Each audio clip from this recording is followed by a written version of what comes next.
I grew up in a Christian family, exposing myself to the Bible and church at an early age. My parents were active in church, and I enjoyed Sunday school and learning stories about great men and women. But it was not until I attended a youth camp that I learned about God's love and Jesus taking the penalty of my sin by dying on the cross and resurrecting on the third day. I gave my life to Jesus and accepted Him as my Lord and Savior. Since I met Jesus at an early age, it protected me from many mistakes and instead focused on my building a relationship with God. At age 14, I started to lead small group and began my discipleship journey. In high school, God led me to start Bible studies in school with my classmates, other schoolmates, and even teachers would attend. In college, I became active in extracurricular activities, making me an organization officer as early as my first year. I eventually won the election and became part of the student council.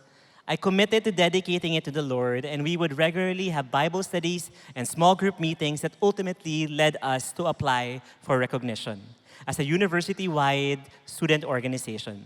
We thought it was impossible as it was a very religious university. But God blessed it, and we're able to conduct recognized bridging events in the campus where we shared Jesus boldly. In my last year of college, I received several offers from companies. During the prayer and fasting week, I sought the Lord where He would want me to work. As I was praying, I felt that God was leading me to apply as a campus missionary here in CCF. I was hesitant as I said to the Lord, "Lord, there is no future there. There is no money. How will I survive?" My dreams were to become a successful economist, work for the most prestigious companies, and ultimately go to politics and become the best president and save the Philippines. But God had a different plan. Despite my hesitation and the burden kept increasing, in Romans chapter 12, verse 1 and 2, it says, "Therefore I urge you, brothers and sisters, by the mercies of God, to present your bodies as a living and holy sacrifice, acceptable to God, which is your spiritual service of worship. Do not be conformed to this world, but be transformed by the renewing of your mind, so that you may prove what God's will is, which is good and acceptable and perfect." God was clear in calling me to dedicate my whole life to His purposes. The question was if I was willing to give everything up for Him, my dreams, my ambitions to fulfill His calling. It took me about 5 months of battling with the Lord until I finally surrendered. A month after applying as a campus missionary and while waiting for the process, I received a phone call from one of my dream companies inviting me to see a job offer. I told them that I was already committed and waiting to become a campus missionary. But they insisted on the offer and wanted me to look at it, so I did. It was a really good offer with high compensation, benefits, and training to start my dreams. But I felt that I could not do it as it would dishonor God and it would only please me. It wasn't easy, but I respectfully declined the offer. In October 2008, I was accepted as a campus missionary and began raising my support. It was a faith-stretching time, asking people to partner with me financially to do campus ministry. But I saw how God touched a variety of people to give generously and faithfully and to cover me in prayer. My first ministry assignment was in one of the leading universities in the University Belt. After about 2 years of support raising, the support started to dwindle. Some partners stopped giving, and there were months I did not receive support.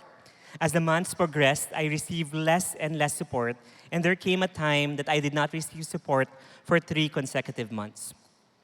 And my savings were depleted, I became tired, burnt out, and started comparing myself to others.